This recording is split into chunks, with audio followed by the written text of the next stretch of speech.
nice to see you. I thought.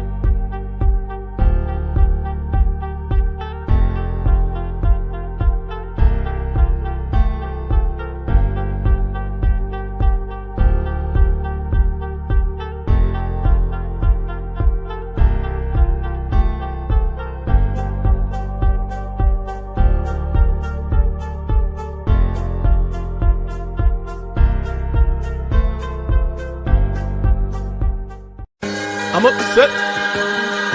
No disrespect, respectfully. But disrespectfully is disrespect. Don't be disrespectful. Those vile, disgusting Spartans.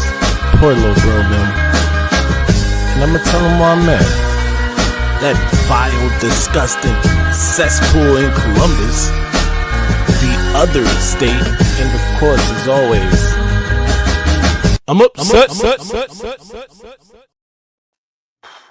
Good evening, good people. It is I, the Maize Man. I am here with my guys, The Maniac. And of course, Kinetic. Kinetic. It never gets old. Yeah. Shout out. I can't not do it now. I can't even come up with something new now because like everyone just wants me to keep doing it. Yeah, you gotta do that for the remainder of time. You gotta do that. Shout out to everybody in the chat. As you know, if you saw the thumbnail, then you already know we got a very special guest tonight. Elite class of 27 quarterback one Trae Taylor will be joining us right here in a second. Get your questions ready. Be respectful.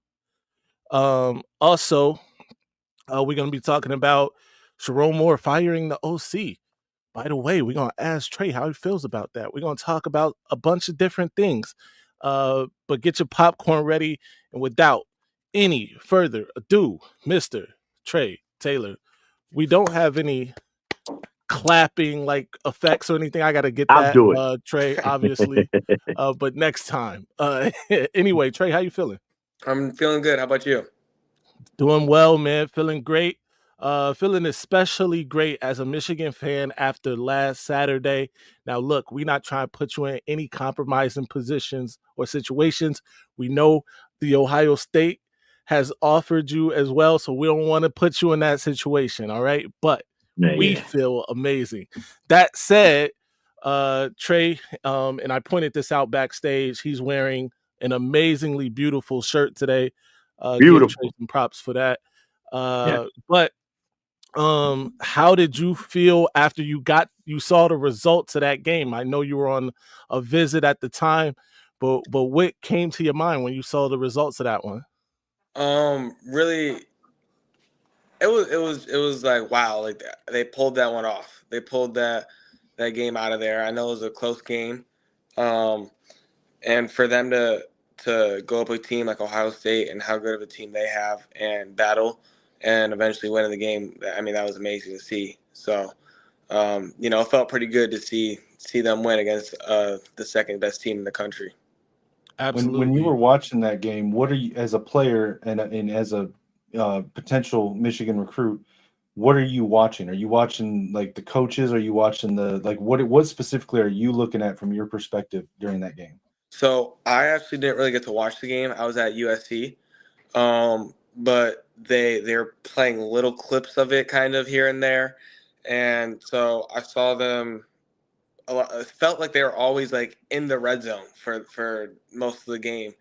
But really, like I said, I didn't get to see the game as much as I really wanted to. So I can't really speak on that. But, you held that team to 10 points, which is, once again, amazing. And that's all I can say about that. Yeah. Absolutely. Yeah. So Trae, backstage, I asked you, said you're 16 years old. That's correct, right? Yes. So now, you're an elite recruit in the nation. I see you cut your list down to 12 schools, correct? Correct. Right. So I noticed most are SEC, most are Big Ten schools. I mean, how has that been for 16-year-old? I mean, all these elite programs, want you on campus. They want you at their school. And then on top of that, you got family, friends, teammates? You know, how I know you've been pulled in many directions, man. How's that been? You know, that process for you so far. Really, like the process has been great for me. I've had a really good time with it. I've had fun with it, and I think that was the biggest part about, um, keeping the process fun for me, so that I didn't get burnt out, and that's exactly what I did. So I've had a great time taking all these visits and going all over the place, and it just felt good finally to narrow down my top 12. Um, it felt like a whole bunch of weight was lifted off my shoulders. So. No doubt. Burks from the chat actually brought this up. You go to the school with the most state championships in the state of Illinois?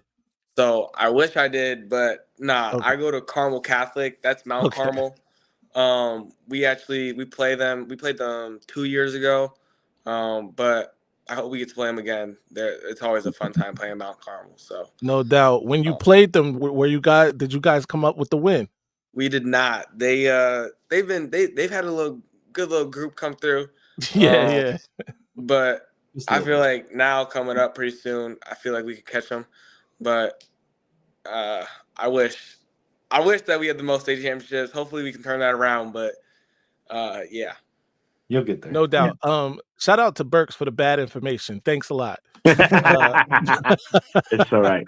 but anyway, you've been being recruited for a very long time. You're only 16 now, but it must feel like half your life you've been being recruited by these elite level institutions. And I brought up backstage how this is the first time I've seen this. You have huddle film from like third grade. That's amazing, by the way. I wish my film in third grade was even good enough to rewatch today, just on a basic football level. It wasn't, but you were so good that you could have huddle film from third grade. When was it that you knew, football was what you wanted to do and to go after? So before I get into that, I'm gonna touch on like the film a little bit. That's actually shout out to my dad. He was the one, like when Huddle first came out, he was on it right away. We would watch the film of the game, see what we could fix. Little league stuff, which is kind of crazy when you think about it today. But really, I feel like the moment I wouldn't say feel like I had it, because that's something like I always have felt like I'm the best player on the field just because of what I do to prepare. But the moment like I really started like loving the game and knowing this is what I wanted to do was really, um, I feel like during the COVID years is when I really committed to it. There was nothing else really to do, and I know a lot of people really weren't really trying to get the work in and work done. So, me and my dad, and my mom, we went out. We basically brought the gym to us. We got my whole garage has a rack, leg press, everything you need. So we started lifting. We go throw outside. I would do footwork drills as far as drops and moving around in the pocket, and in socks on my hardwood floor to focus on keeping balance. So I feel like that's when I really started falling in love with the game and like knowing like this is what I really want to do.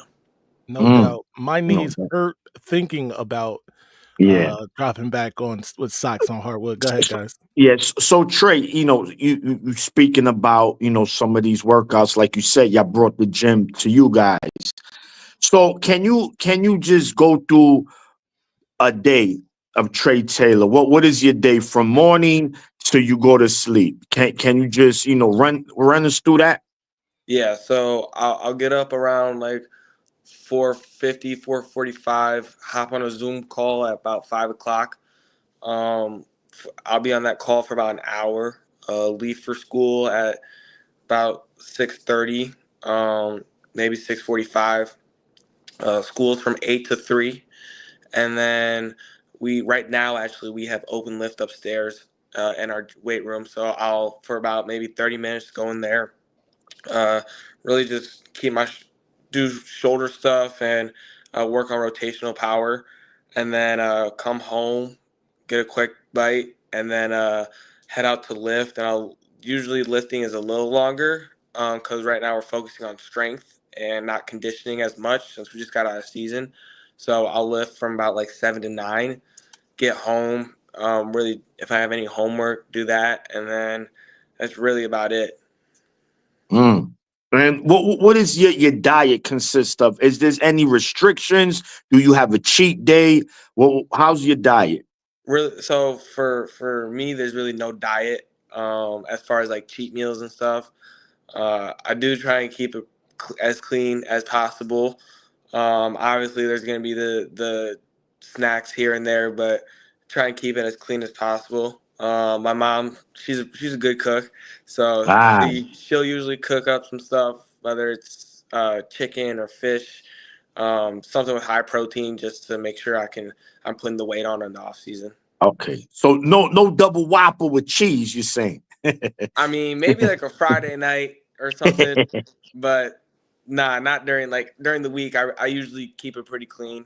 I feel like What so. what are some of your favorite like hobbies or interests that you when you have time, in between your schedule or an off day, what kind of other stuff outside of football do you enjoy doing when it's not so serious all the time? So I'll go hang out with friends a lot.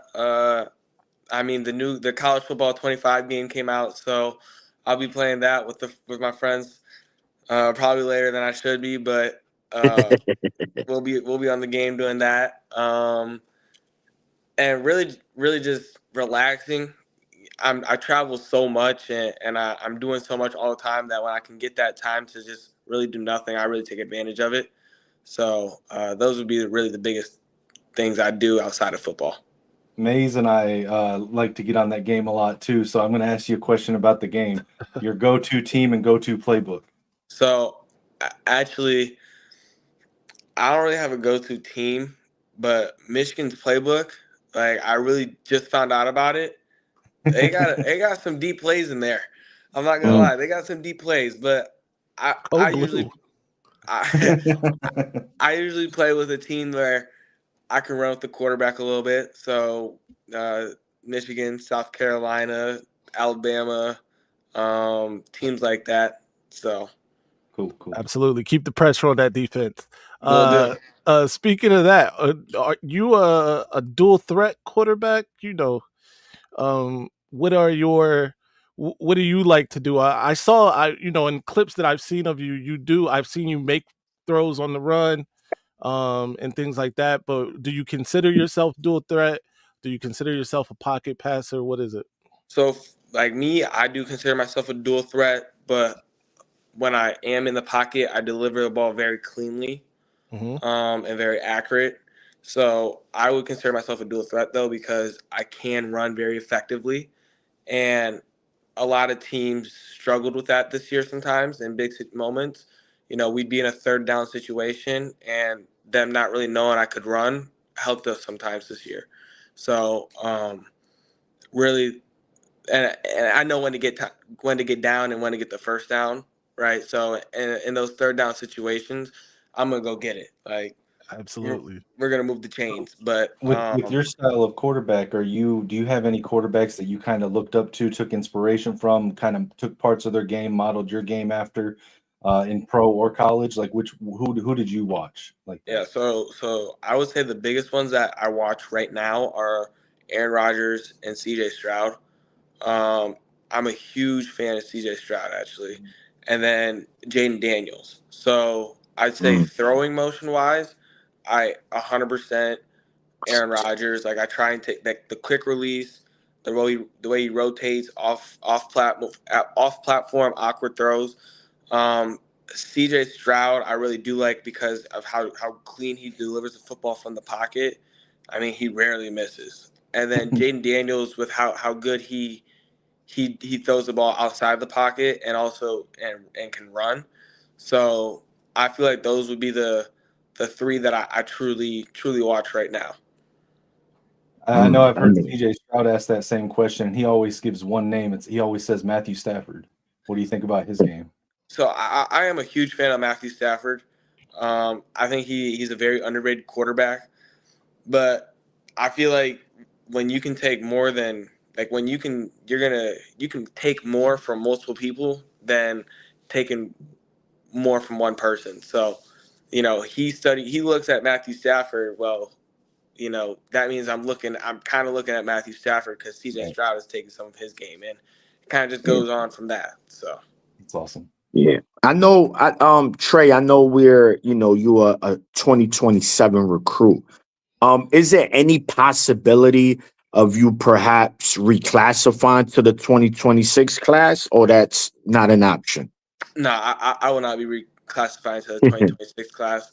I will be graduating a semester early though. So Okay. So are you looking at then in the 27 class to do an early enrollee type thing? yes.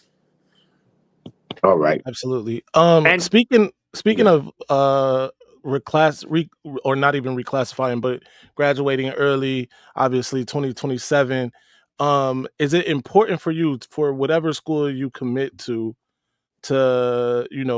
have that commitment done in enough time where you can put your recruiting hat on yourself and get out and recruit other, members of your class? Because I feel like what I've noticed is, especially for quarterbacks, maybe most importantly for quarterbacks, right? When they commit early, it has a bigger effect on that class. Is that something that you plan to do?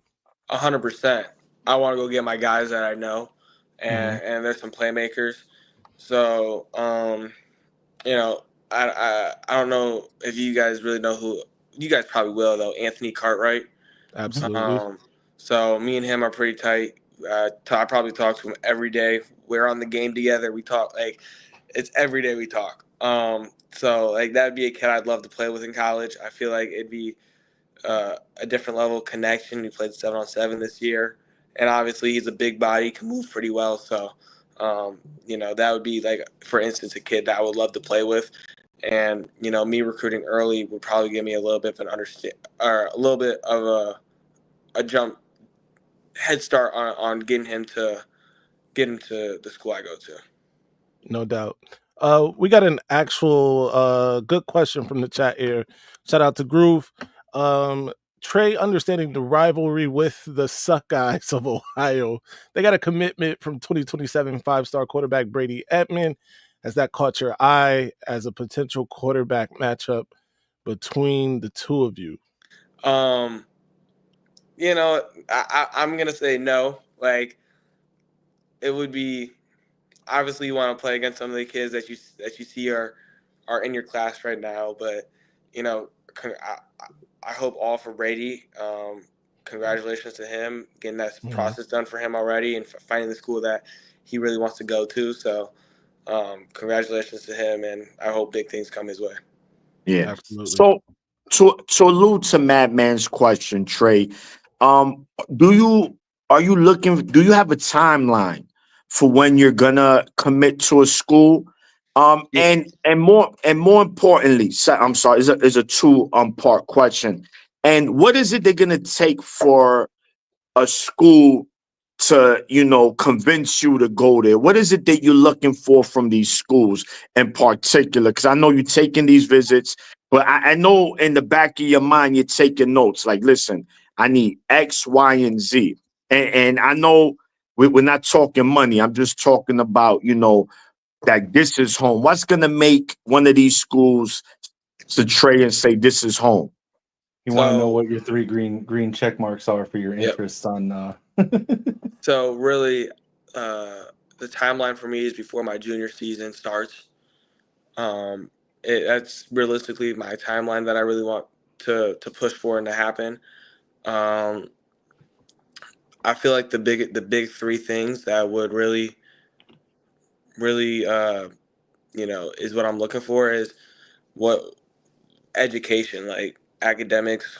What are we looking at? Do you have my major and minor, and what type of successful people have come from your programs? And then also development. Who's going to develop me to play at the next level, and not only physically but mentally, and understand what am I looking at out on the field even more than I do now.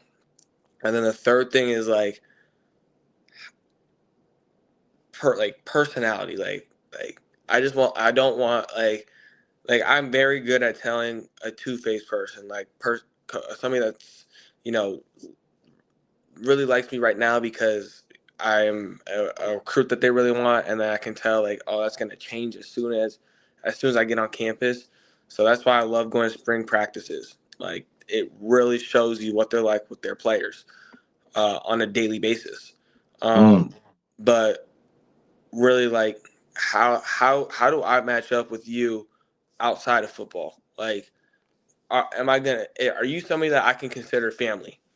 Mm. So and how do you fit with my personality, not only you but also like the kids on the teams right now? So like I love trying to connect with commits that they have there right now, because you guys will be my future teammates if I come, and who I'm going to be around basically every day. And then also and personality is a big one. It covers a lot because it means a lot to me. um, just on campus wise, like how do I fit into the genuine population of the school right now? So, really, Absolutely. those are I'm the three sorry. big things. Kinetic, Mm. before you go, we do have a couple questions from the chat. Actually, my next question is going to go off of the super chat. So after you do that, Sure. Do you have a quarterback coach? I know the answer to this, but for the people who don't. I do. Donovan Dooley with Quarterback Universe, and then Quarterback University, and then also Steve Wilson out of North Carolina. Absolutely. Also, my guy Troy says, "Are there any other sports that you enjoy?" Um, Draw. so I used to play basketball. I was a pretty good basketball player. COVID hit. Kind of hard to get into a gym, especially in Illinois. Like you really now you're limited to about yeah, 6 everything was months of shut true down. basketball season you could play, because the other 6 it's gonna be freezing and snow, and just was never really dedicated to it like I was with football. So I played up to my 8th grade year. Might come back in high school, but I don't know. I like playing pickup right now, just having fun with it. What Right. what type of basketball player were you? And it kind of like my question earlier, who was your favorite basketball player? So they really played me at all 5, because I was big enough to play with the centers and power forwards, but fast enough to keep up with the guards and shooting guards. Okay. So I would say I was a power forward, but I really played all of them. And Okay. then I like Ant Edwards. That's probably like my favorite player right now. I just like everything about him. I like his swag. I like how he is mentally and attacks the game. It's awesome. Absolutely. Another question from the chat. What camps have you been to? Um, um, I can. I couldn't like recall all the schools I've been to, but Right. I've went to Michigan. I've gone to LSU. I've gone to South Carolina, Notre Dame, Illinois. So I've been to a bunch of college camps. I went to all of them this summer, and then I just went to like the Rivals camp and Under Armour camp. No doubt. And then the super chat, and then we'll get back to Kinetic and Maniac, and get you out of here with some questions from the chat. G says, and shout out to G, thank you for the $5 super chat. Man, that would be amazing for Bryce to pass the torch to Trey. Yep, I'm recruiting Go Blue. And you said you had a question off of that, Kinetic? Kind of, yeah, and it was off of what he had mentioned earlier as well. So I remember hearing that you and Bryce both worked with Donovan Dooley, your Yeah, quarterbacks coach. Is that correct? So am I correct in remembering hearing you say somewhere that you and Bryce actually have a pretty good relationship? we do. I remember Bryce when he was very little, and not looking like a grown man. Yeah, so I want to say this might be year 5 of me knowing Bryce. Maybe a little earlier, maybe a little longer actually. Mm-hmm. But definitely 5 years. Yeah, I mean that's like And that's basically like someone I do look up to that's close to my age. Um, just the way he carries himself with everything that he has going on, and you know, I'm just excited to see what he does. I think he's do big things, and I'm So excited for him. with you being having been to visited Michigan, being recruited by Michigan for a long time, what did you think when you or where were you and what were you thinking when you saw that the news of Bryce Underwood flipping his commitment to stay home and play with the Wolverines? Really, the first thing, I was just pure happiness for him. Really, like, it's his decision, and whether people think it's the right decision or wrong decision, it's what fits him best and Right. what he thinks fits him best. So I was very happy for him, and with me knowing him for so long, I feel like he is somebody that could not really do wrong in my eyes. Like, I will always support him. That is big bro to me. So Okay. Are there any other players on the Wolverines right now or coming in with the current class that you got any kind of relationship with or talk to regularly? yeah. So like Samaj Morgan, um, me and Samaj, I've known him for a little bit now. His dad was my 7-on-7 coach, and we played 7-on-7 together. So I got to know him pretty good. Great family. So shout out to the Morgans, and then Will Johnson actually. So I met him through the 7-on-7 program too, and really just once again, great family, great kid. Will actually saw me when I was at the University of Illinois versus Michigan game. He came over, said what's up.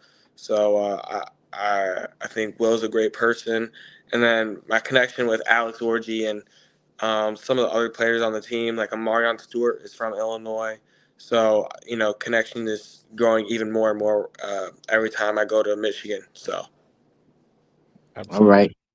And how big a part are your parents, Trey, gonna play in you making the decision? Are they saying, listen, son, this is solely on you, we're gonna support whoever you pick? Or they saying, hey, son, you don't want to play for this school right here? Oh, and dad is like, no, I think he fit best for this school. How's it been in the house? really, like, they 100% support me in my decision. Um, my dad has been through this process before. So he's been down the same road I've been down. I'm going down. So he's not telling me where to look and where to not look. He's telling me more so, you know, what to look out for. Um, Ah, like, this school they offered you, yeah, but would you rather be with a coach that is reaching out, them like we are in contact consistently, or somebody that is like here and there, but you really like the school, right? So, mm, um, he's definitely directing me in the right way, and my mom is just supporting me in any way she can. So no, nobody's forcing me to do anything. If I decide I want to go to the university, or if I decide I want to go to Eastern Illinois over all my other offers, they would 100% support me and follow me, wherever I go. No doubt. yeah. Without So naming, without naming any schools, Trey, have there been any negative recruitment? Has any schools, you don't have to name those schools, have they say why don't even look at that school, man, because they're like this and like that, or it's just been clean straight through? There's definitely been some shots fired. So All some that yeah, like there has been, but I once again I'm very, like, with these coaches, I'm very honest with them and very clear, like and I'm very good at seeing through everything, because once again my parents they've shown me the way, um, and they've told me what to look out for and everything like that. So um, there has been, but that's something that just kind of bounces off me, because yeah, obviously, like, they want me to come to their school, so of course they're gonna do some stuff or say some stuff that about other schools. But yeah, it bounces right off me. so I've just got two last questions before we go to the chat, if that's all right, Maze. That All right. So the first one, um, this I'm very big on with Michigan specifically, but there's other colleges that are really good. We're the best though. With our culture and tradition, the culture of the team, the family. We've heard plenty of players in the past and recruits talk about how there is a different feel with a lot of schools, and Michigan being one of them with the culture, and how the players never give up on each other, and they, no matter what's going on, they've got that bond.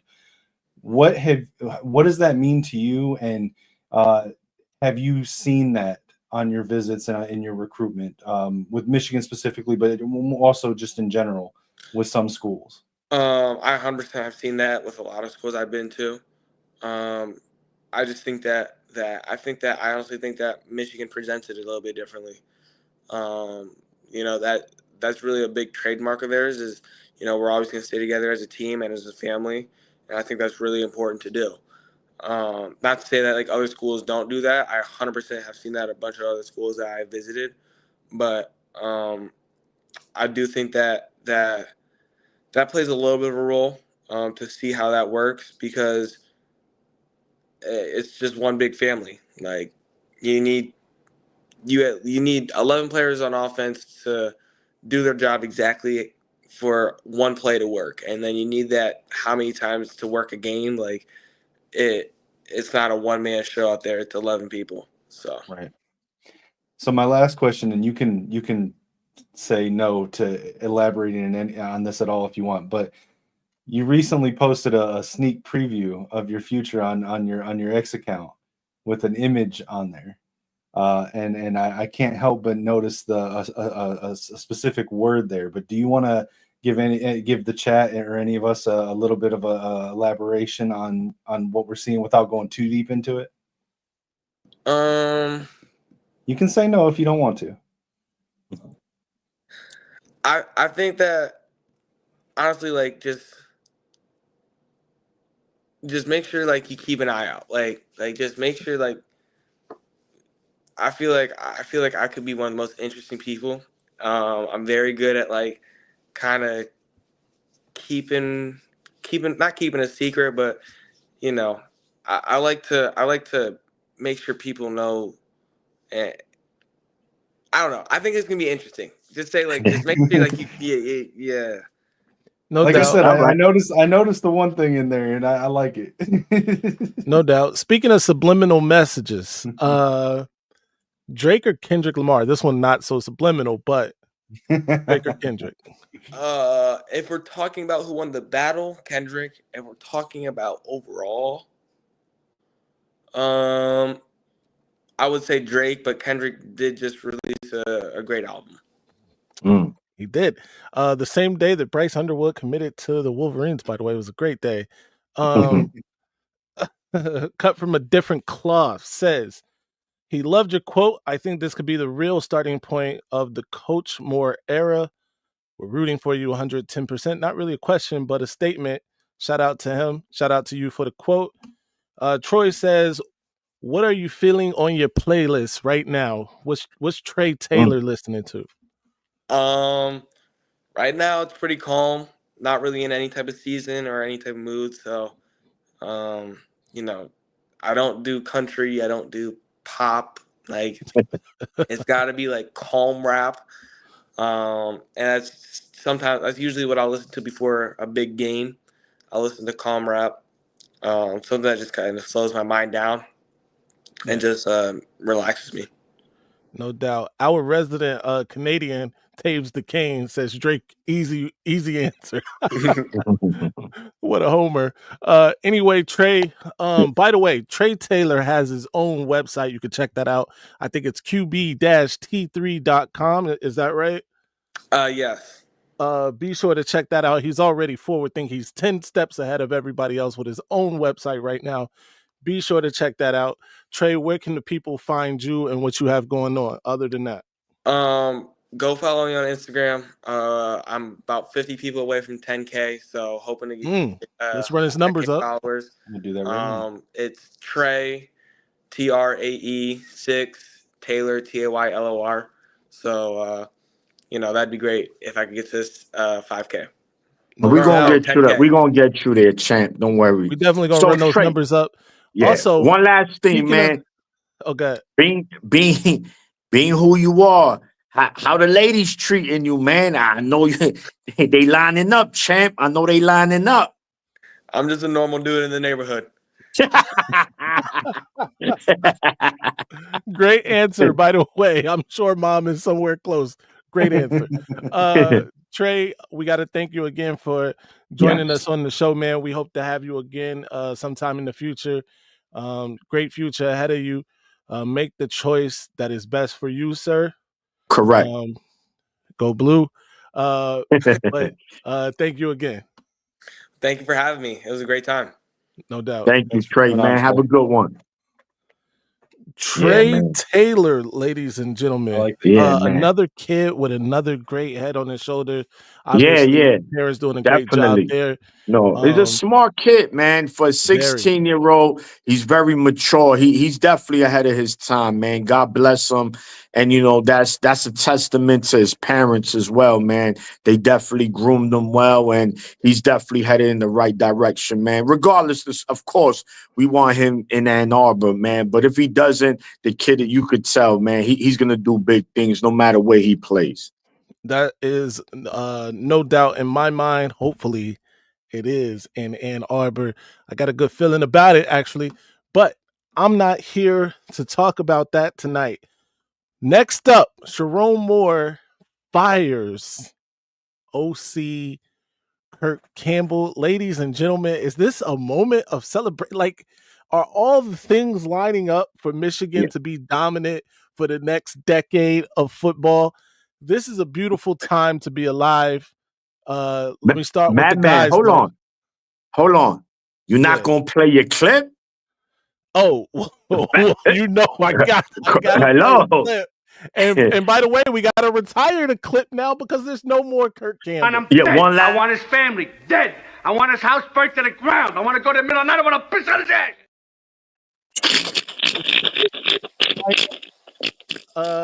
We have rid ourselves of that trash play calling. By the way, 83 people in here. We need 83 likes. If there's not 83 likes when we get out of here, we know something. Shout out to everybody tuning in though. G Boulder says, "Hey M3, is that the Yeti blue mic you got?" That is the Yeti blue mic. By the way, we have to retire the actual blue. I'm breaking things. Down. Look at you. The actual blue Yeti blue mic. But yeah, we got the silver one here. But good observation, G. By the way, what is everybody chat to? Tell us your thoughts on Michigan moving on. Yeah. Finally. And I think first of all, I think we all saw this coming, right? I don't think this doesn't come as a surprise. Kirk Campbell getting fired. I'm a little surprised it came this fast. Like maybe they'll wait for bowl season and then they'll say. They said no. And I like it. Sharon is not playing, man. He told you this is it. And the reason why it's good now, we'll get first dibs, right? Every good OC that's going to be available, Michigan is going to be right there for the taking. So who that's going to be, that's the $1 million question. And it's going to be, and whoever gets that OC position is going to get paid very handsomely at Michigan because they do pay well. If I'm not mistaken, I believe Wink is the highest paid DC or one of the highest paid DCs in America. So I expect that OC, depending to the experience he has. If he does a home run hire for the OC, man, I mean, it's just that'd be the icing on the cake. So from what I'm hearing, the OC may be hired. Well, and I think it was kind of telling that Kirk Campbell was completely fired and let go and not demoted. Right. I don't know this for sure, but it could speak to the fact that whoever they've got already selected is planning on either coaching the QBs himself or bringing his own guy in. That's a fact. Also, think about this, guys. And by the way, if that OC is already hired, then it's not the person I'm about to bring up. But I failed in not bringing this person up when we talked about it before. But Denbrock who is currently at Notre Dame as the OC. Before came from LSU. He was at LSU last year as the OC when Jaden Daniels won the Heisman Trophy. That would have been a pretty good get for Sharon Moore and Michigan, especially with the Bryce Underwood thing, obviously. But it doesn't matter. Whoever we get is going to be a markedly better OC than Kirk Campbell. Ding dong, the witch is dead. Finally, not Do you want me literally, to by go the way. We're over? not wishing death on Kirk Campbell. No, of course not. But Do you want me to yeah, list off the names of the people that I've read and heard their Yes. candidates? Yeah. Okay, so this is coming from a couple different sources. TJ over at Voice of College Football, Isaiah Hull at Wolverines Wire, a couple other people that I've heard this through. But the names that I've heard, some of y'all have mentioned them before. Mike Loxley from Maryland is a name that gets put out there quite a lot. Dan Mullen, TJ dropped it earlier today on their show that a couple weeks ago he was saying he was hearing heavy talk internally about a name, and that name was Dan Mullen. He let that be known earlier today. One that was also brought up is current Toledo Rockets head coach Jason Candle, who's had a very prolific offense in the MAC for multiple years. What is his name? The Tulane offensive coordinator. What is his name? I can't think of his name off the top of my head. Somebody put it in the chat. But yeah, Jason Candle is one that I brought up. I can't think of Tulane's head coach or offensive coordinator. Byron Leftwich, from the Tampa Bay Buccaneers from the Brady championship year. He's been brought up, although I tend to agree with TJ on this. I think that was more a product of Brady and not so much Leftwich. But who knows? His name's been out there. And, of course, the Brian Greasy's name keeps getting thrown around. And the last one that I've heard is Garrett Riley. He's the younger brother of USC head coach Lincoln Riley. I believe he was at TCU or Clemson, maybe both. I don't know a lot about him offhand, but I've heard that name. Me personally, Okay. I haven't heard any intel on this, but Zach Wilson is a guy that I would look at. He's currently offensive coordinator for the Atlanta Falcons.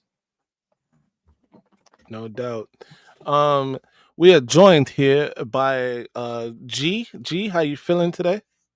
Oh Gee. man, I'm feeling amazing. I'm feeling shit. I don't even want to go to sleep. I'm waiting for the recruits to start coming in. All right. By the way, early signing day tomorrow. Yes, sir. So it's gonna be on fire tomorrow.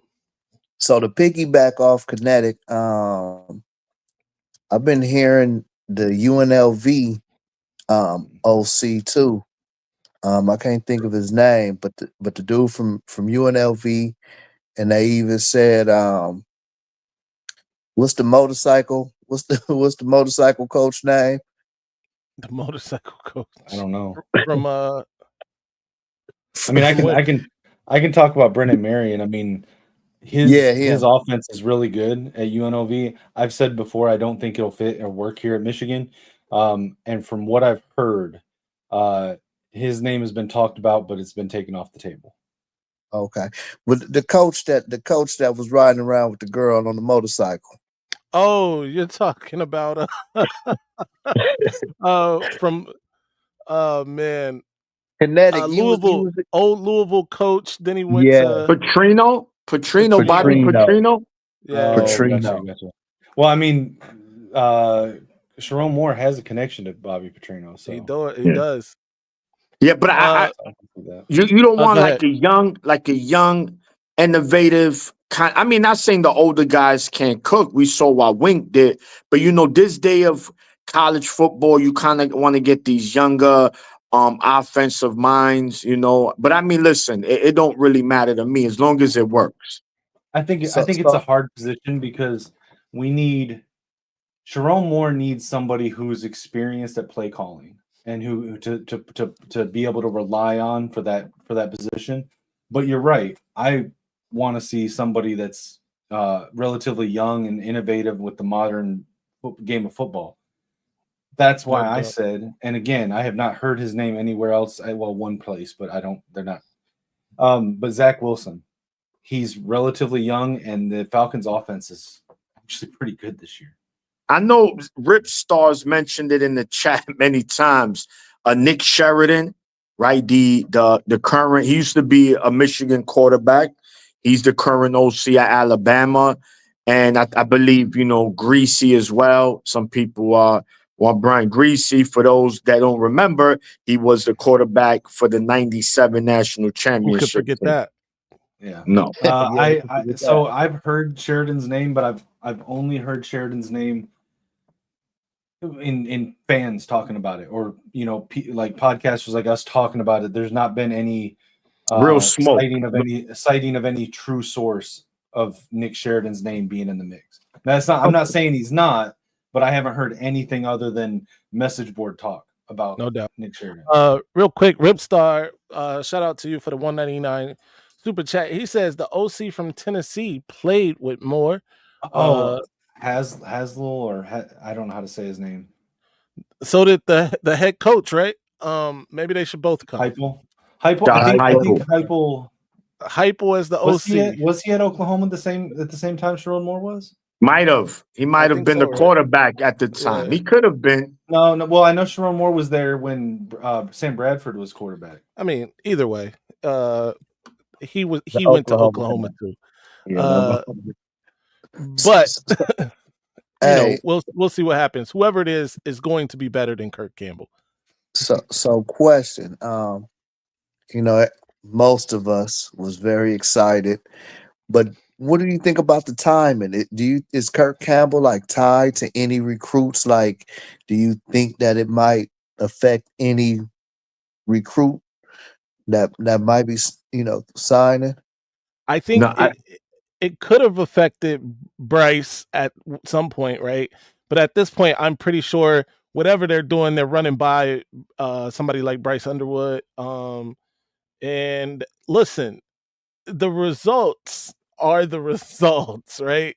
We scored 13 points. Even in that win, it was still just 13 points, right? So anybody with a brain has to be like, yo, that's not necessarily great. But I don't think it affects anything going forward. Maybe it would have affected a Brady Hart, right?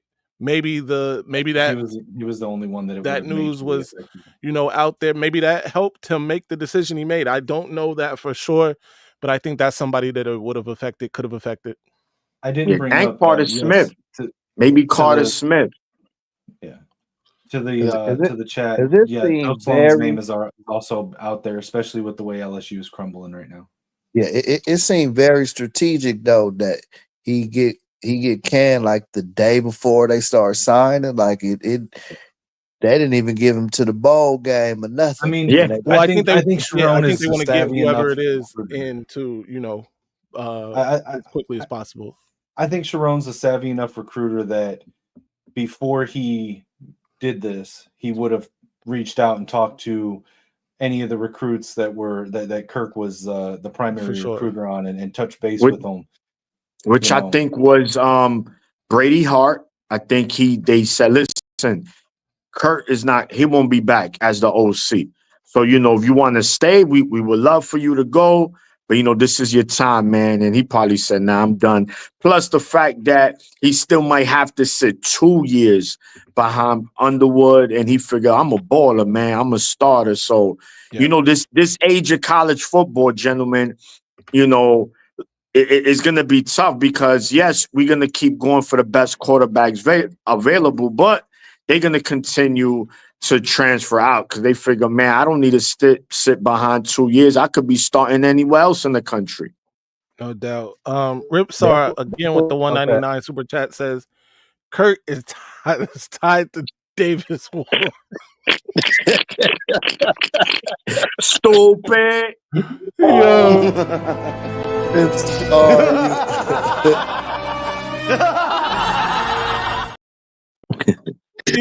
sorry. Warren out of this, man. By the Look, way, I opened the door for that one. I opened the door for I'm not that gonna one. do it. Hey, That's funny. Hey, Madman. so oh shit. Yeah. All right. One more question for all three of y'all on the panel right now. Yes, sir. Give me one surprise commit that you think is gonna be in the class tomorrow that's not in right now. Okay, so I'm gonna give mine. I want to verify because It's gonna sound stupid. I'm from Michigan, but like I actually didn't live here for a long time. We moved away and I'd moved back. I'm not super familiar with Detroit. Before I give mine, I need Madman. I need you to check your DMs on Twitter, and I need you to confirm for me if that's Detroit. Because if so, that's my answer to G's question. Yeah, that's Detroit. Okay, so then my answer is if you get is go look at Isaiah Gibson's Twitter account right now. He just posted this less than 20 minutes ago. A picture of the Detroit skyline. So I don't know, man. I don't think he's not gonna be signing tomorrow, but I think he's gonna end up in the February signing period, and that's Ty Haywood, man, from Alabama. I think Michigan. I think Michigan gonna get him. That's gonna be 2 5-stars in this class, and rumor has it. I think we're trying to flip a Georgia defensive lineman. That's Isaiah Gibson. That's Isaiah Gibson. 5-star. 5-star. Yo, listen. He said he wanted a surprise commit, like give a bold surprise. prediction. Yeah, I don't. Not someone that's already been predicted to us. So no. Well, no he's not predicted. No Haywood. Yeah, Haywood will not be signing during the early signing period. He has pushed his date back, which is good news.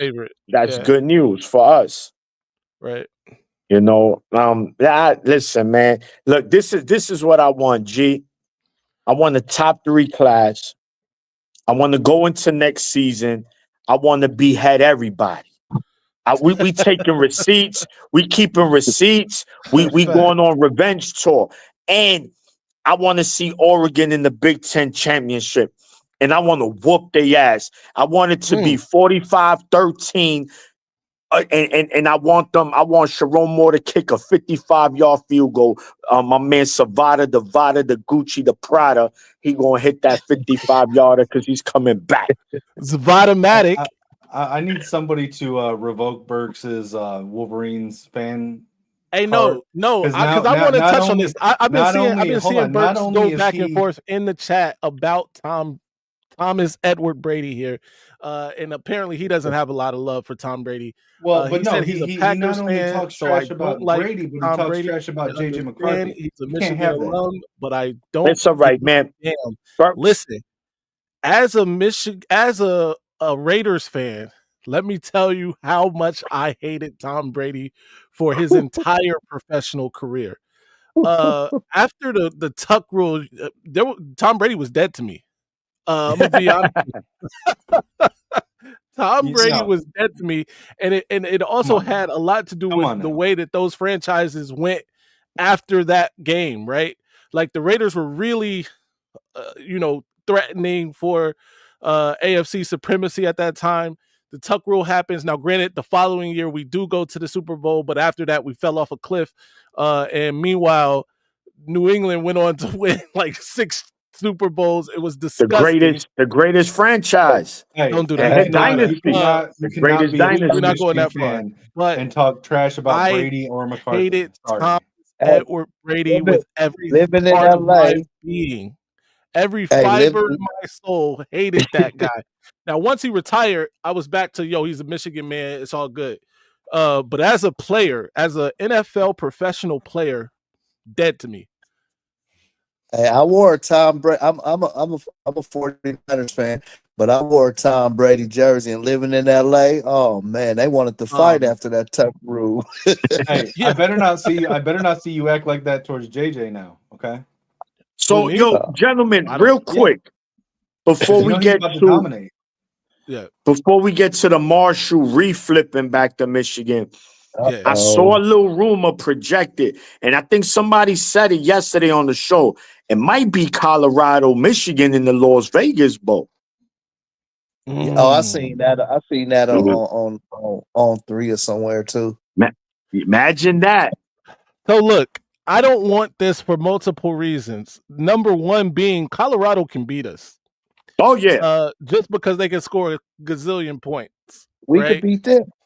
No, we yeah. can beat Michigan can beat anybody, but it has to be a certain way. You know what I mean? And the only reason I don't want to play Colorado is because if Colorado beats Michigan, it's a bad look. I don't want to play Colorado. I like Dion. I like what Colorado is doing. I think they got a good thing going, right? Maybe if this is next year we play Colorado. I don't care, right? Nope. Let's play Colorado 10 I out of want to 10 beat times. them just like we beat the other state. I want to beat Colorado because when that dude talk about, oh, Michigan looks scared, they got to play Alabama. Remember he was saying, I want the hit man to catch him coming across the middle and get him with one of them good clean shots. Hillman need to catch him coming across that middle a couple times. No Hey, doubt. Shout out. We got a legend in the Tom- chat, by the way. Blueprint J is in the chat.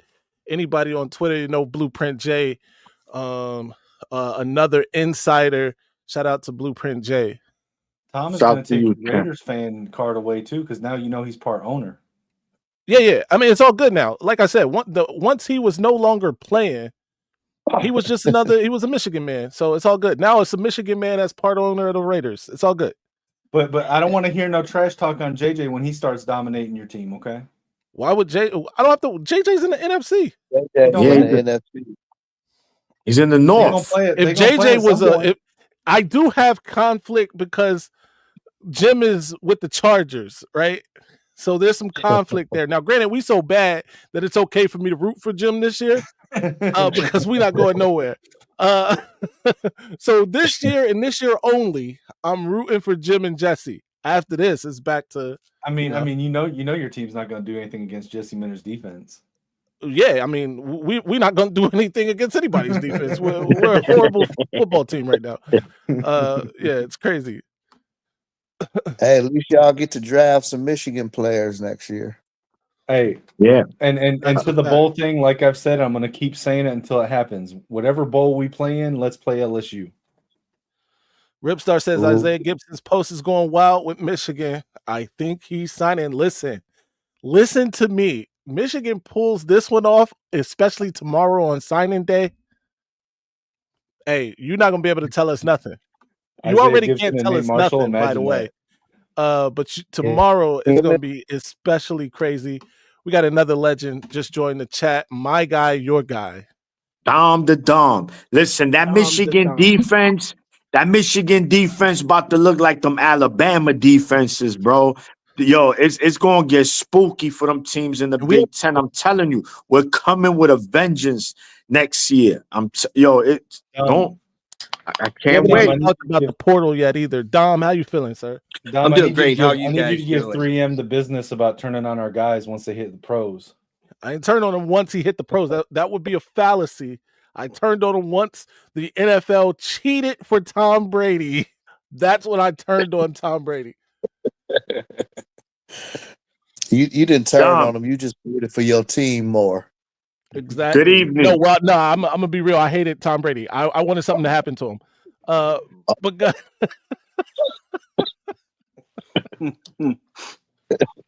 I didn't hear that. You know, M3, I am right along with you. There we go. See, Brady. There we go. I just hated Tom Brady, and a guy. You hated one of our own for being great. For being the greatest of all time, you're hating on one of our own for being great. No, I'm not hating on him for being one of the greatest of all time. I'm hating on him for what they did to the Raiders. They. By the way, I'm not a huge conspiracy theorist. You can't be the greatest. And I'm gonna give you the floor back, Dom. I promise. But let me explain why this was the case. If you remember, that game took place post 9/11 2001. All right. Mhm. Think about this. Post 9/11 2001, we just come back. Everybody's all patriotic. I know right where you're going. You're And so a right. team named the Patriots was So going right. to lose that game, by the way, to a team called the Raiders. And they could not have that. America couldn't have that. And so America stepped in. Captain America stepped in and So made sure the breaking news: 3M is a Patriots conspiracy won the theorist. game. I am Hey, right if alongside you you, ever play M3. sports, if you ever play sports, your coach tell you to win the game by enough that you take the referees out of it. So if the Raiders would have Exactly. been winning by a lot G, more, we wouldn't have to worry G, about I don't that. want to hear that shit. They blatantly cheated. I don't want to hear that either. I'm a Steeler fan, M3. I grew up outside of Pittsburgh. And I'm right along with you. And what's the NFL commissioner's name right now? It escapes me. They boo them every year. Wait a minute. Didn't the Raiders go to another Super Bowl Goodell. after that against Tampa Yeah, Bay? we went to the Super Bowl the very next year. We went. Goodell. We got smashed by the Bucks. It was gross. And then we fell off the cliff. Yeah, it's Goodell, and Yeah, he did the same sort of thing with the Steelers and playing with the schedule. You have to be an opponent of New England and lose the Super Bowl to see it. And if you haven't experienced that, then you wouldn't understand. But exactly. I They don't know our pain. I couldn't stand Tom Brady. And you know what I do love the most is that his undefeated Patriots, out of all those Super Bowls, the undefeated season that they ruined by the New York Giants ruined is what I remember him most for. Yeah. And what really pisses me off right now about Tom Brady, it's like, dude, other than stepping in to do a pep talk for one of Brady Hoke's teams like 15 years ago, where you been? Where you been? He helped with the Bryce now Underwood you want to recruitment. step in and try to get some. He wants to step in now and try to assume some credit for Bryce Underwood. Man, get out of here. Get out of here. Stop in here for none of it. But Dom, you're underestimating the amount of stress and time he had to invest into having a Giselle as his wife. Like he didn't have time to come back to Michigan when he was married to her. What? You know, I worked with a guy that was a huge Ravens fan, and he said this to me. And you'd watch these Patriot games, and some way, somehow they'd win, and he would say, "Tommy gets what he wants, always, just like a little spoiled kid." That was Tommy gets what he Mahomes. wants. No, don't do Pat like that. Yes. Hold on, those refs are, hold on though. Last thing on Tom. The Michigan fan base has acted like Tom Brady was great at Michigan. He was. No, wait. No. We're not going to do. All right. No. For what he had, right? And based on his set, he was real good. Bro, okay. Do you know, before we beat Bama last year in the Rose Bowl, you know who was the last quarterback to beat them, right? And in that game, he was down 14 twice. Right. He put on a show. Brady, listen, even the games that Michigan lost, check his stats. It was the defense. That dude was a killer. My problem is that he wasn't like a superstar at Michigan, but he also wasn't trash. And people act like just because he wasn't the NFL version of Tom Brady when he was in college, that means he was like fourth string bench rider that somehow got the start. That's not the case. Nah, he was actually. No, he was still good at one point. No, at one point he was. History. Tom Brady was back. First of all, Tom Brady was the starter one year. Lloyd Carr benched Tom Brady for the superstar, Drew Henson. That was the start of the downfall of Lloyd Carr, though. Come on. No, it definitely was because Drew Henson was a trash can too. He once the bright light came on, but not in college. He was good, bro. In college, We are misremembering some things here. Look, no, We're supposed to listen. celebrate our guys when they I remember succeed. He those succeeded at the years highest level. vividly. They'll split time, right? We had a 2-quarterback system. So if Drew Henson was so great, why he wasn't the starter full time? Because Brady was that good That's still in exactly what I'm college. saying. I thought you were saying Drew Henson was good. But He was, but No, he wasn't. he's still both. he wasn't. No, but he was athletic. Listen, look at his games. I can't believe Yo. we're doing this. Drew Henson, Listen. you know, but Drew Henson Maniac, Drew that- Henson that was just one of those recruits that was highly regarded, and they was Right. trying to get him on the field. Tom Brady was good, but Tom Brady wasn't great enough to keep him Right. off the field. And as high as a recruit as Drew Henson was, they had to try to get him That's involved. exactly what it, because Drew wanted to play. I'm just Yeah. saying this. Yeah, but this you- sounds a lot like those fans that I can't stand that immediately turned on JJ because he didn't get drafted to I the love Lions. He got everybody from drafted to a different team other than the Lions, so they suddenly can't stand. They won't root for him. They won't do nothing for JJ when he was their favorite son a year ago. Don't Well, do what? that. They're First our of all, guys now. let's They're be our guys let's when be they go fair to the here. NFL. Let's be fair here, Kinetic. If just because I liked you in college and you did great for me in college, if he would have went to the Chargers and Michigan and the Raiders were a decent football team, you damn right I'm not rooting for JJ's success. No. That's not JJ good. had his, in I my support opinion, all of our guys. I could be at the next fine level. with JJ having his success at Michigan. He brought a national championship to Michigan. That's all he needed to do for me. Now JJ can kick rocks until he's retired, and then we can celebrate him however we want to celebrate him. No, I'm going This to is how support all our folks- guys, no matter where When they the get drafted. 49ers play the Cowboys, I want Mozzie Smith to have 5 sacks. I want our DB that play for the Cowboys to have 2 interceptions, and I want the Right. 49ers to win 42-24. There you go. That can, and I'm okay with that. If JJ threw for 500 yards, but the Raiders won 35-14, There we go. great job. But Everybody Maniac, wins. what you were saying about Brady and Henson, Lloyd Carr used to do that, and Harbaugh brought that back with JJ, and oh God, the name escapes me. Hey, You know his name. Gosh, I'm sorry. The backup quarterback at Iowa. They're just calling that backup quarterback at Iowa. McNamara.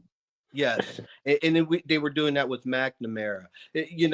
Tom Brady and everything that's circling about. The catalyst for me is when we got Underwood, then we beat Northwestern. It just seemed like this belief in Michigan football resurfaced itself. That was evident last Saturday. There's good things ahead. And to me, it's like moving at hyper speed. And we really don't need to rush. Yeah. And who's the next offensive coordinator? Well, why don't we take a second and see what NFL teams don't make the playoffs? And let's see if there's any available offensive coordinators there. Also, I like it. Also very, very, very, very important right now. Who are we going to have as a quarterback coach? Okay.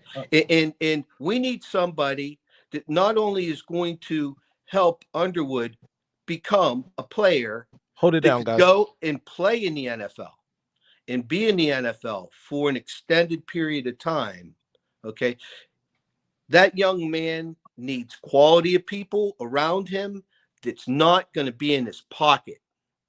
$10 million at that age, he needs quality people to help him learn how to not only manage the game, manage his training, his preparation, but also groom and help educate him for the next level. I haven't watched footage on Bryce. I start doing so. Oh, you should. The guy's physique at his age, his throwing motion, his feet, and Maniac, he ain't afraid to hand the ball off.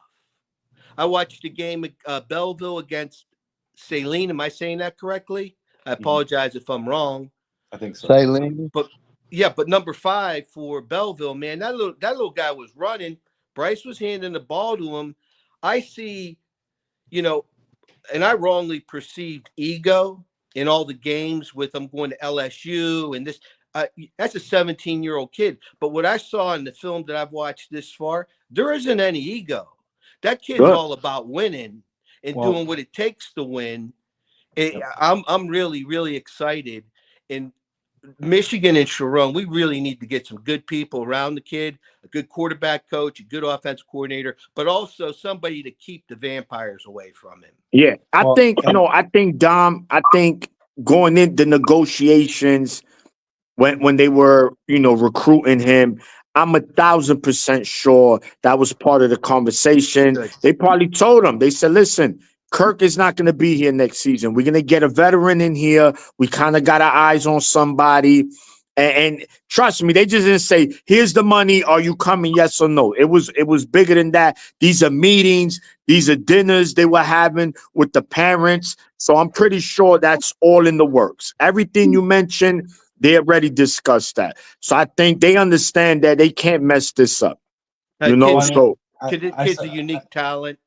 And if he gets the proper coaching, mentorship is the word that I'm looking for, he could go into the NFL and he could play in the NFL for a very long time because he has it here. Again, I've only watched a couple game films, and you were gone, Maniac, M3. But what I was saying is I wrongly perceived all the games with Bryce and Michigan and LSU is kind of egocentric. I watched a couple game films.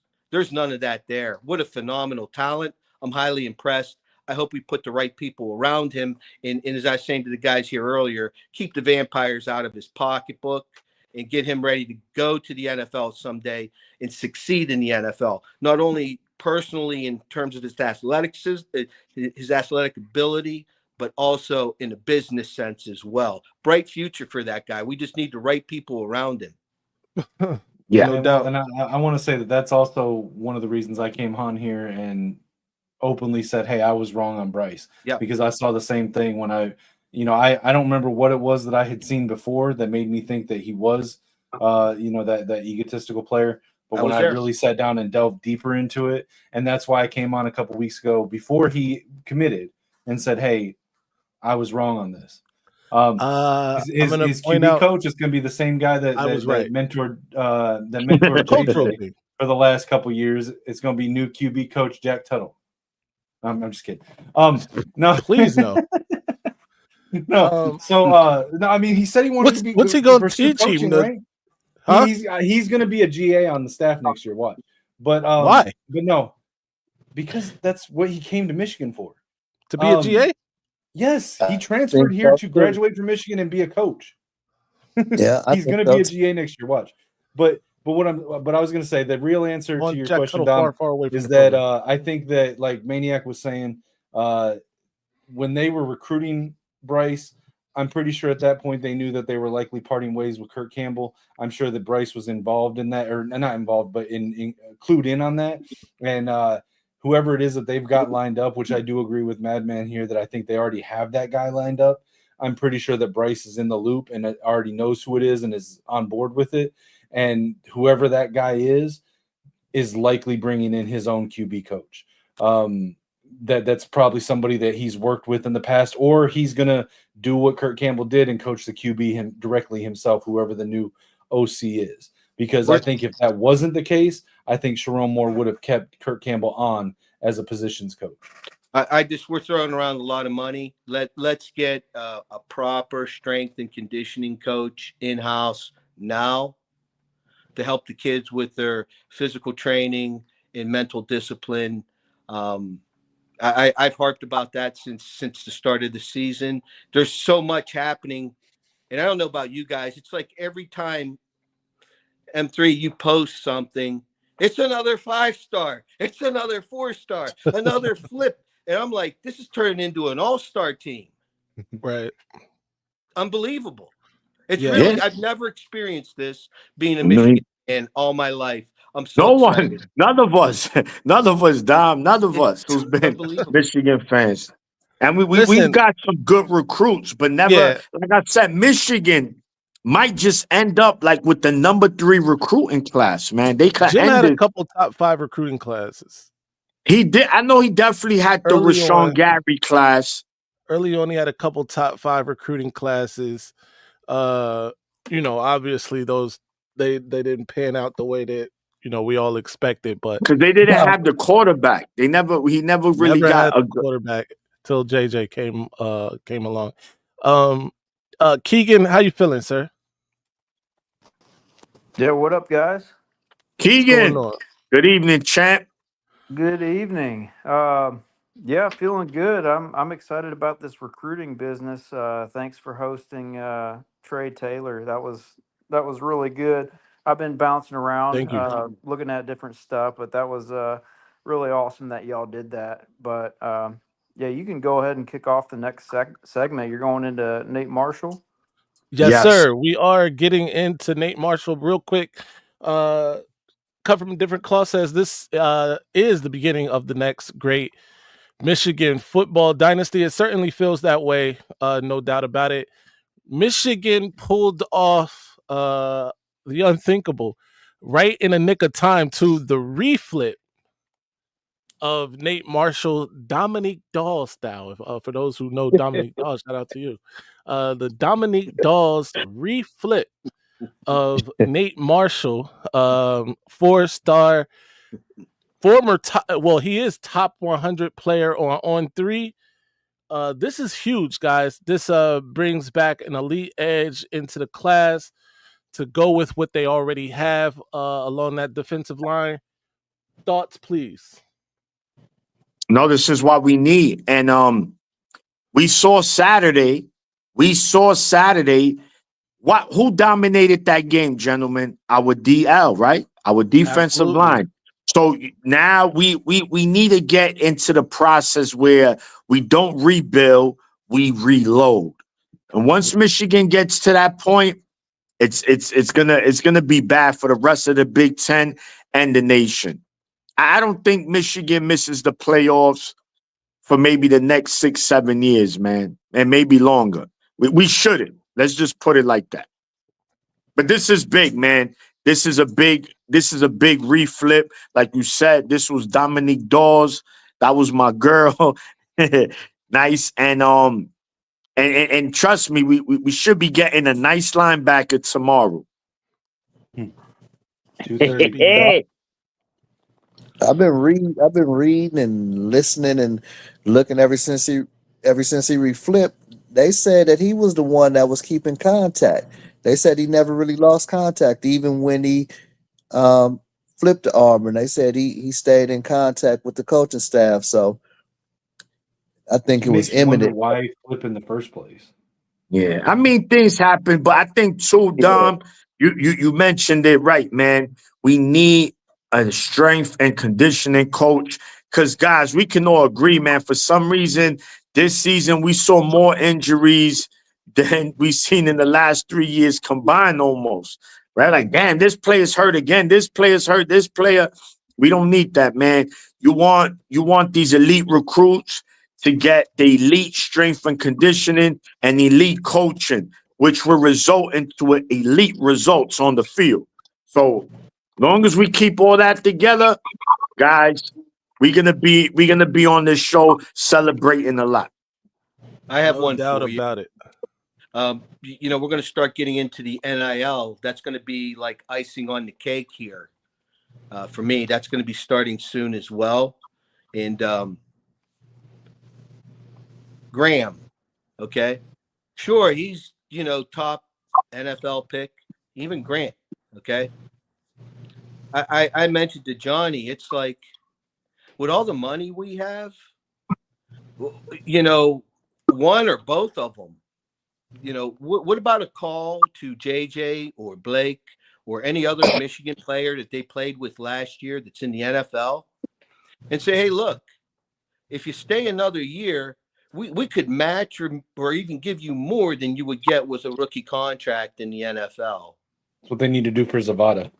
Exactly. We need Zavada and get these guys to stay. Maybe one of them, if we could get Grant or Graham, one of them, and certainly Zavada, that helps so much because especially Graham or Grant, because they're remnants from the national championship team.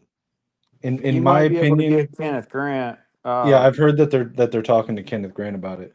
Yeah, Mason Graham and Zavada, they're ready. Kenneth But Grant, go ahead. I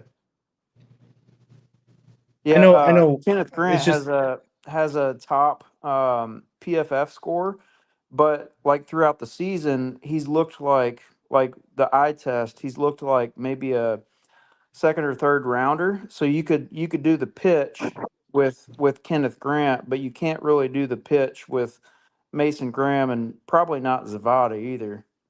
see, I disagree with Zavada though. I agree with you on Kenneth Grant. The reason I disagree with Zavada is rookie. So it's very rare that kickers get drafted at all. Now I do think Zavada will get drafted, but I think he's going to get drafted whether he goes this year or next year. Agreed. And I he's think a that kicker. the kicker, the rookie kicker contracts in the NFL are not a lot of money at all. Like Michigan could easily match or exceed that.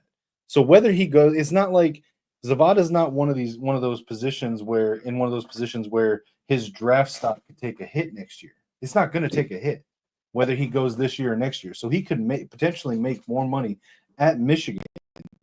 And in my opinion, his value to the Michigan team is higher than his value as a kicker to an NFL team in a rookie season. So I think that Michigan should take a look at what rookie kickers make, the ones that are drafted, and I think that they should absolutely try to match or exceed that and get him to come back for his senior year. Agreed. Yeah, I agree with the Zavada thing. I disagree with the Kenneth Grant thing. I don't think Kenneth Grant looked like a second or third round pick this season. I think he looked like he wasn't Mason Graham, but he also looked like a first round pick. Both of those guys were getting double teamed pretty much all season. You look at him in that game against the other state, he dominated. Oh yeah. Now, granted, Mason Graham also dominated. So it just looks, when you are a candle, you holding a candle up to the sun, it don't even out, but here's the thing though. What are the NFL scouts going to look at when they're evaluating him? I agree with you, M3. I do. I really agree with you. But he's not Mason Graham. So Mason Graham's a top 5, top 10 pick, right? Mm-hmm. So if he's not Mason Graham, then for him to be in the first round, that's a 20 pick window. Now, I think the second half of the season, he absolutely played like a first round pick. The first half of the season, not so much. Right. And when the but neither did NFL Graham the scouts, first half of the season. Well, but I think they both had one tackle 3 games into the season. But what I'm saying is that they're going to look at the fact that he was playing alongside Mason Graham. He was playing alongside Josiah Stewart, who had a career year. He was playing alongside Derek Moore. If he were to come back, undisputedly, that defensive line would be his line next year. And so I think that he's one that could solidify himself like Mason as a top 5, top 10 pick if he came back next year. And the difference in the pay scale for a defensive tackle that gets drafted in the top 10 versus even a tackle that gets drafted at 15 or 20 is actually a pretty big difference.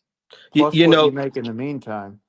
What you were saying there about the earlier part of the season, Kinetic, I agree with that. And again, I said it a million times, it goes down to strength and conditioning, the team, the condition, the toughness, the mental discipline, the physical nature of the game. It improved as the season went on, and it just came together during the last 2 games of the year. Now, Grant and Graham, okay, I'll be direct because I'm trying to stop saying, let me be honest with you. I say it too much, and it's like, well, gee, Dom, were you lying to me the rest of the time? So allow me to be direct, okay?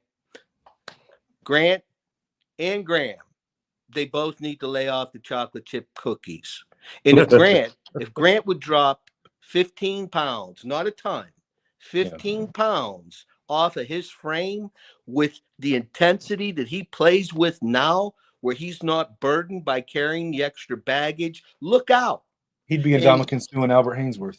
And Graham Graham is just like, he's young and he reminds me of, just the chubby guy on the basketball team that could hoop. He's like Charles Barkley back in the day. That's what I'm seeing, And if he don't watch what he's eating, it's going to catch up to him too. Because take it from me, I'm an older guy. Time goes, and you just don't rebound as quickly as you used to. And if we could get one of them to stay or both of them, it would be ideal. And I agree with them three. Both of those guys, they were double and triple teamed the entire year, which then opened up for Josiah Stewart, some of these other people to make plays because they were occupying 4 or 5 guys a play, 2 of them. Yeah, Graham has absolutely nothing to gain by staying. He got his championship. He solidified himself in the top, the top 10 for sure. Coming Top coming 15, at coming least. back can only hurt Graham. I think Grant can stay and improve a little bit just because um, once you get past those first few picks, then there's going to be a run on a different position. So depending on positional needs, Grant really has a chance to improve if he comes back. Graham, he's not going to get picked past the first 10. No, he's not falling past the first 10, period, this year. He only has a chance to hurt himself if he comes back. So Yeah, I agree with what you guys are saying regarding Grant. They both going pro. Graham and Grant is not coming back. I'm about 99% of that. They're gone. Josiah Stewart doesn't have any eligibility left. He's gone.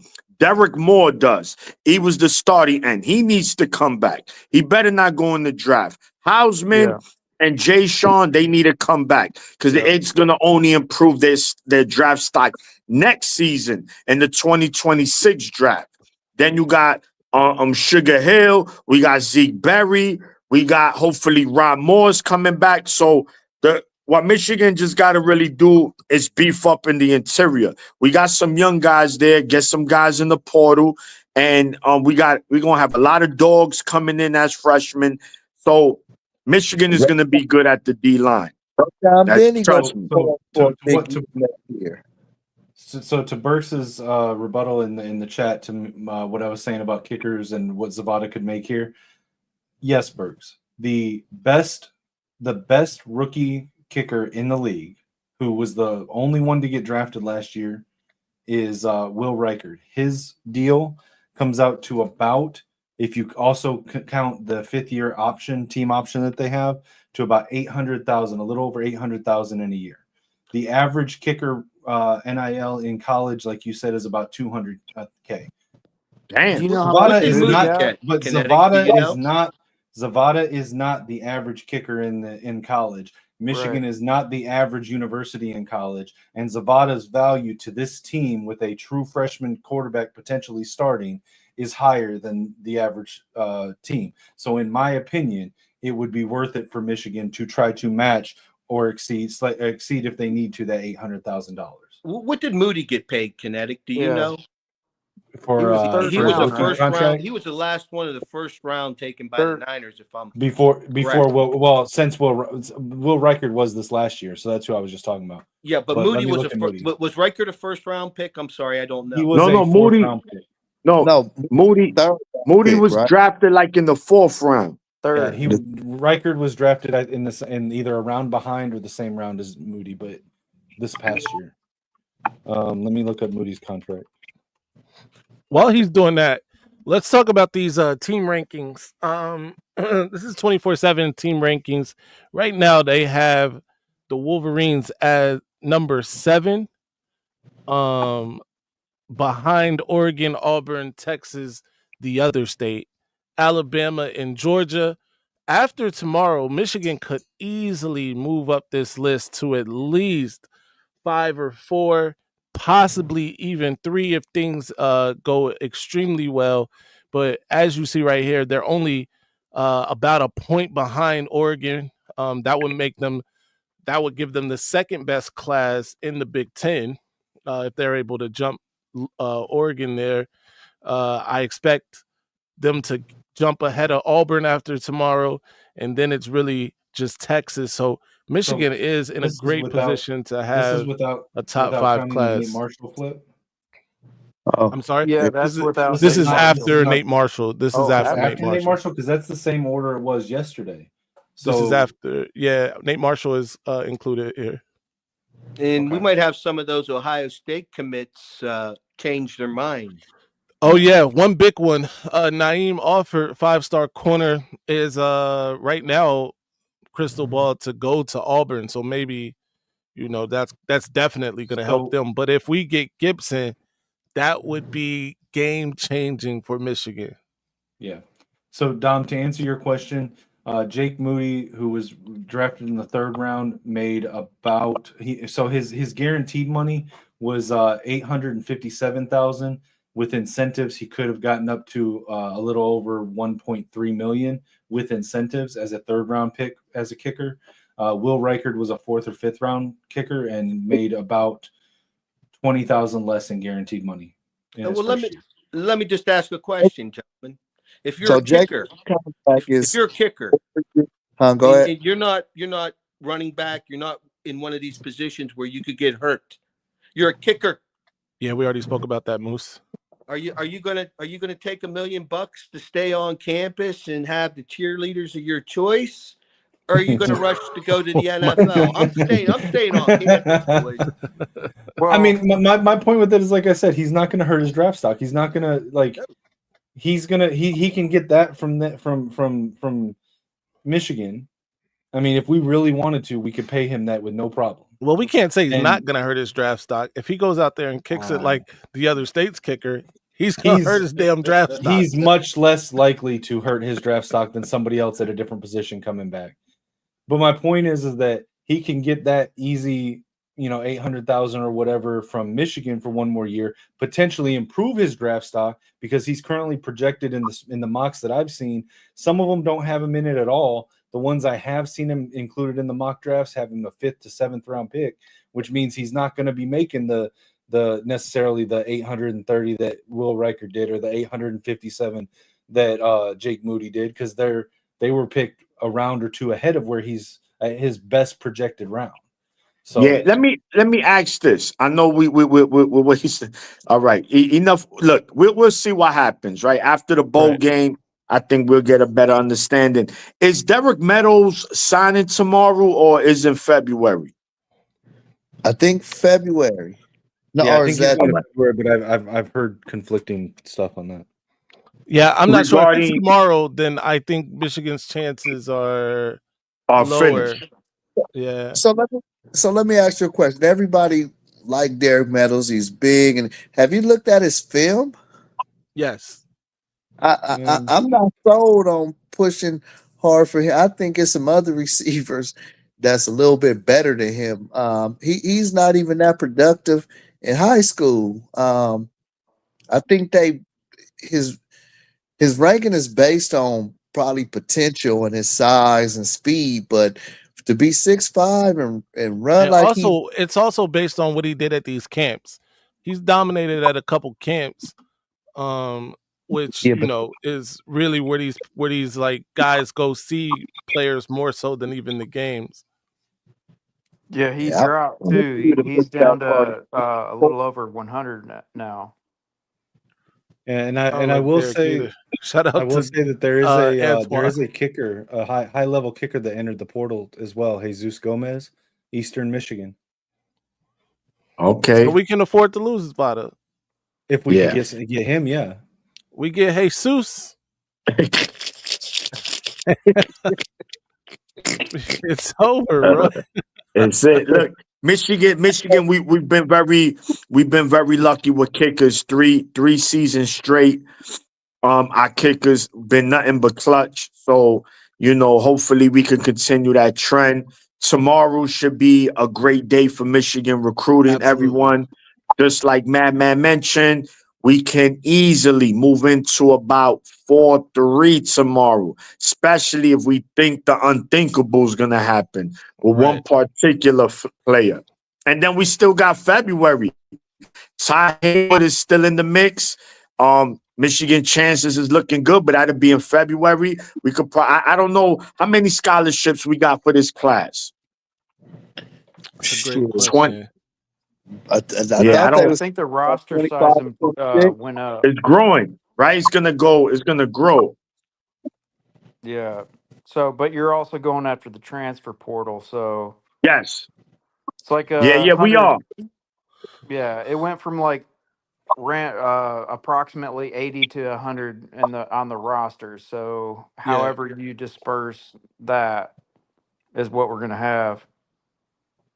Yeah, the All transfer right. portal is really going to be important for Michigan to get some Yeah. experienced players at some key positions, especially with what they're losing on defense. They definitely got to attack that transfer portal. And I send you guys the that LSU 5 stars transferring.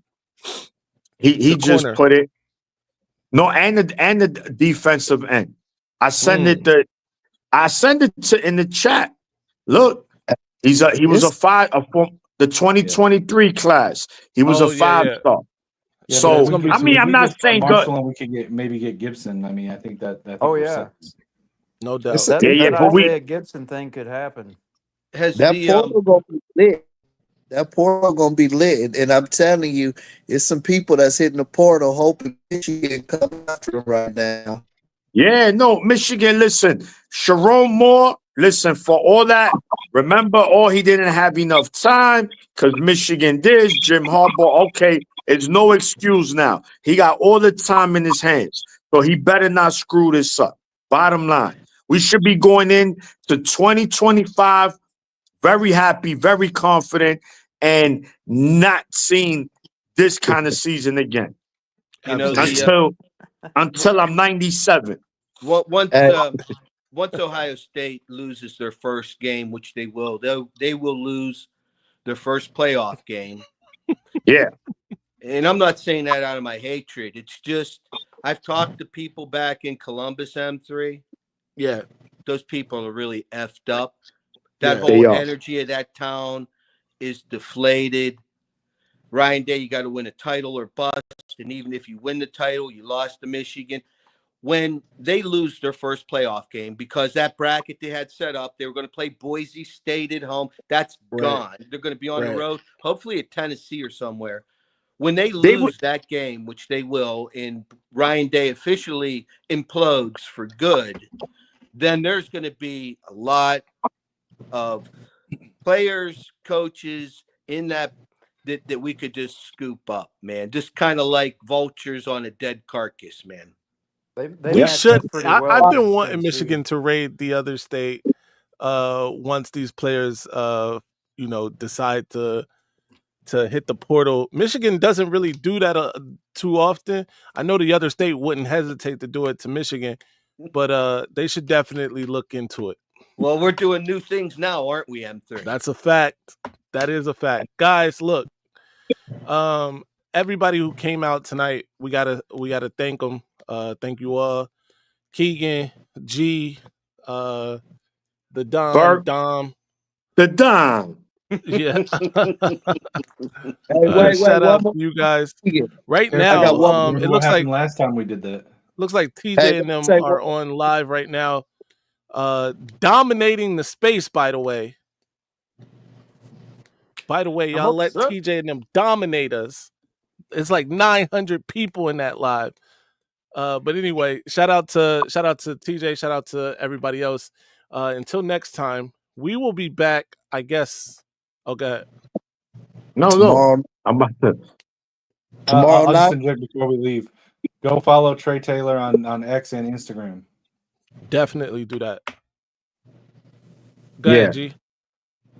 Oh, I was just gonna tell you. Keegan was saying he was saying how was that Keegan said how they in a flux and how it's because they planted their damn flag on her field again, man. Yo.